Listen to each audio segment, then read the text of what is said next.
Okay, so welcome to the first meeting of the Environmental Racism Solution Series. As Madison mentioned, it's called Heavy Breathing.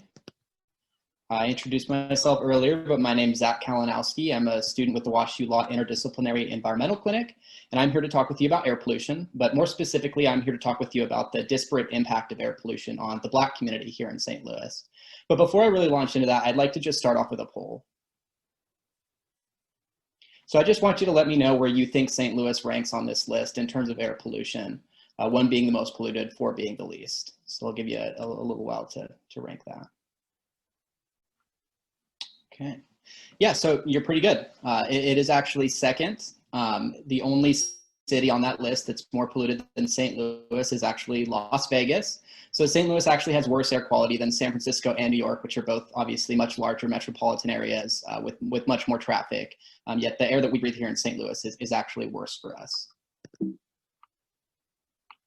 Another failing grade for the air we breathe in St. Louis. So I wanted to kind of start out with this quote from KMOX from 2019. This quote was true in the years before 2019, and it remains true today in 2020. St. Louis consistently receives a failing grade from the American Lung Association for air quality. And in fact, for over 40 years, St. Louis has been in violation of federal air quality standards. So there's a lot of things that go into that. Some of the major contributors to air pollution here are from really common sources, things like the tailpipe of a car, or industrial sources like a power plant. But part of the problem that we see here is that air pollution monitoring is extremely ineffective. We have 25 monitors here in the city, but only 4 are active. And of those 4, only 1 monitor actually has comprehensive coverage. The others are just screening for 1 or 2 pollutants. So because of this, it's really impossible to know exactly how bad air pollution is in any specific neighborhood. But when you look at the data, it appears that it's particularly bad in Black communities. So if you're like me, it gets really easy to think of air pollution as something that just contributes to climate change and global warming. But air pollution on its own causes a litany of health effects. And what we see when we look at the data is that these health effects disproportionately affect the Black community here in St. Louis across the board. So we can just work down the list. First off, if you're Black in St. Louis, you're about 20% more likely to die of heart disease generally. If you break that down further, you find you're roughly twice as likely to die of hypertension, which is a heart disease that's been linked to air pollution. You're over 50% more likely to die of a stroke. You're roughly 20% more likely to contract lung cancer in Missouri as a whole. We don't have St. Louis specific data for that one.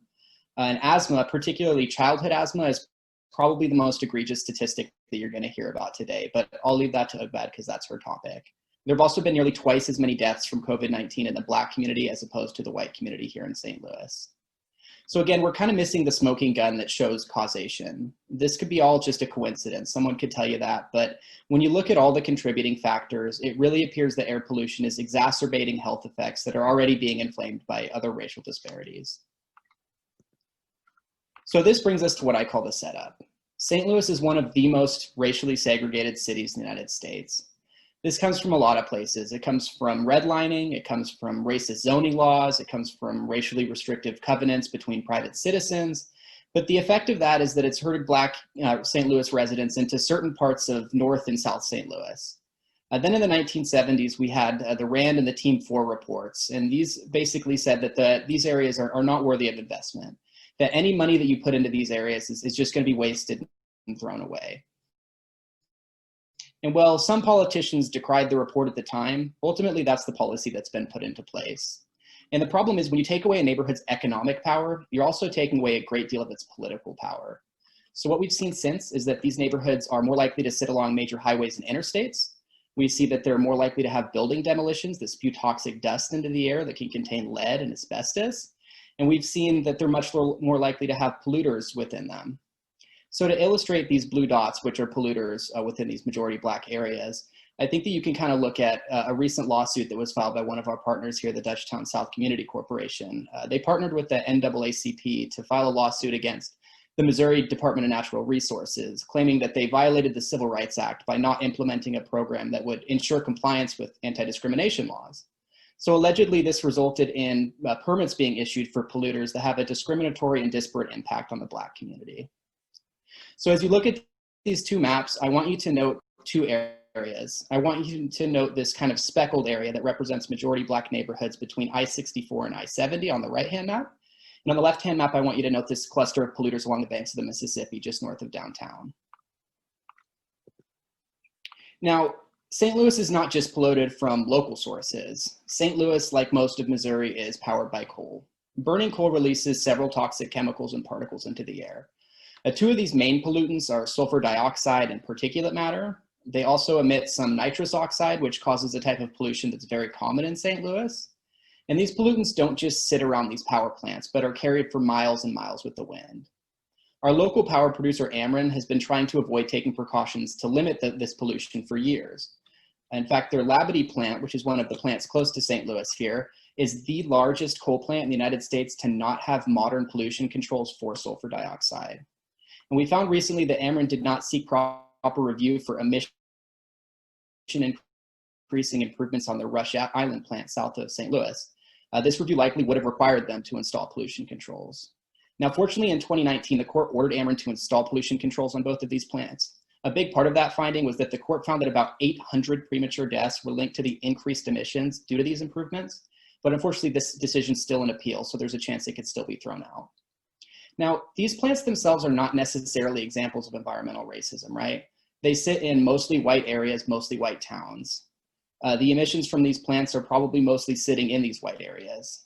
However, it's important to note that even if air pollution is evenly spread, or even if it's in mostly white neighborhoods, there are still systemic problems which affect the Black community in ways that they do not affect the white community that are going to exacerbate things for that community. These are things like a lack of quality healthcare, a lack of healthy foods, poor housing quality, and much more.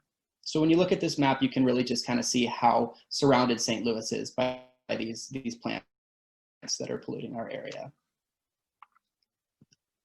And of course, we couldn't talk about environmental racism right now without also talking about COVID-19. So we know that air pollution worsens the outcomes for COVID-19.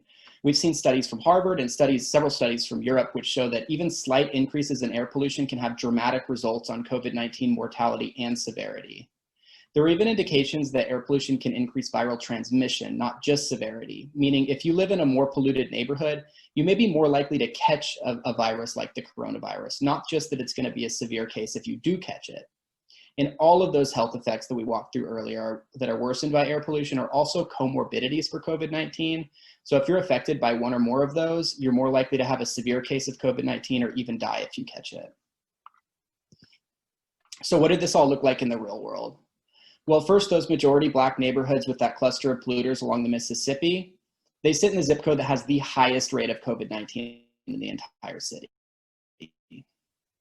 And those majority Black neighborhoods between I-64 and I-70 are particularly hard hit as well, as you can see from the map in the middle. So really, we've seen higher infection rates and death rates in the Black community. If you're Black in St. Louis, you're 74% more likely to catch COVID-19 than your white neighbors. But more egregiously, you're 95% more likely to die of COVID-19. That means that if you're born Black in St. Louis, you're nearly twice as likely to die of COVID-19 than if you're born with skin that looks like mine. In fact, for the first month or two of the pandemic, we only saw Black fatalities in St. Louis. So at the end of the day, there are lots of factors that contribute to this, many of which are going to be outlined for you in the coming weeks. Solving just one of these problems, it's not going to fix the discrepancies that we see, but it starts with highlighting the problems and acknowledging how they've made this crisis worse. So thank you very much. I'm going to pass it off to my colleague Ugbad to talk with you about asthma.